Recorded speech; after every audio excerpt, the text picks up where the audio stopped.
Hey, welcome back to Brighter Rays. We're looking at our study called What Does God Consider? And we're looking at Job 1:8. And so today we're looking at the sphere of Satan's power. That's the topic for today's discussion. So let's look at Job 1:11. Notice what Satan doesn't do here. He doesn't say, well, God, I'll just go out and cause some havoc in Job's life. He says, stretch out your hand and touch all that he has. This is a statement of permission. God must stretch out his hand for Satan to operate. There's a story back about King David in the books of 1 Kings and 1 Chronicles of him taking a census. In one account, we find God disciplining the people of Israel, and in the other, we have Satan attacking Israel. Someone pointed out that these stories contradict. But considering the book of Job, we see that these accounts are not contradictory, but complementary.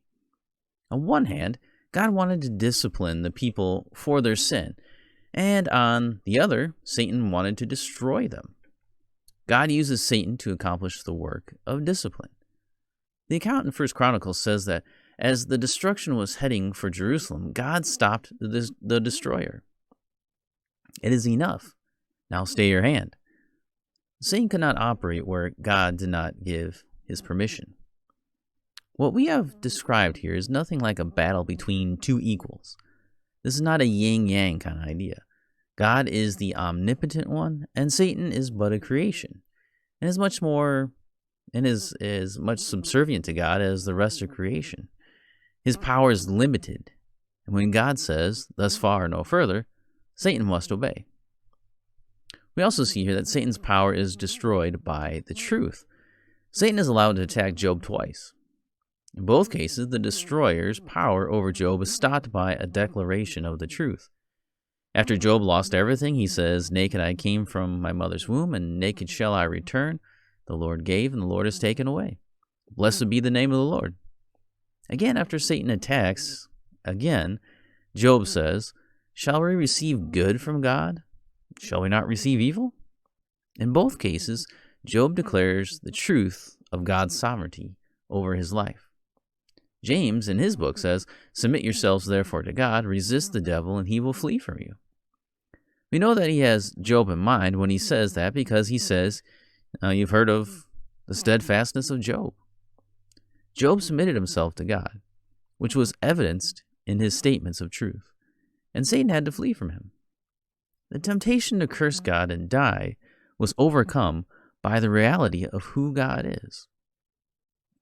And so we have this idea here of the power of God controlling even Satan, and Satan being used as a tool in the hands of God.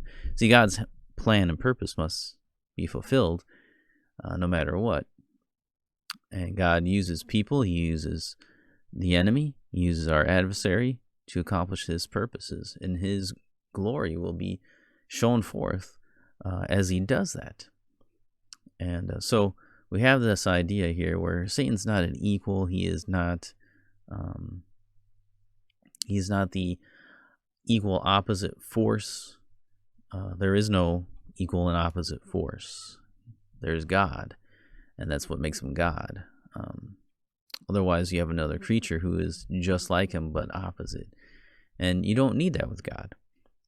God is perfect, God is holy, and God is good. And that's how that's okay. We don't need to find that.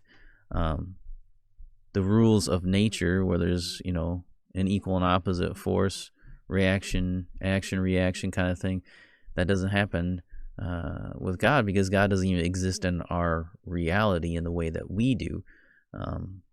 So the laws of nature don't apply because he wrote the laws of nature, right? So they don't have to apply to him.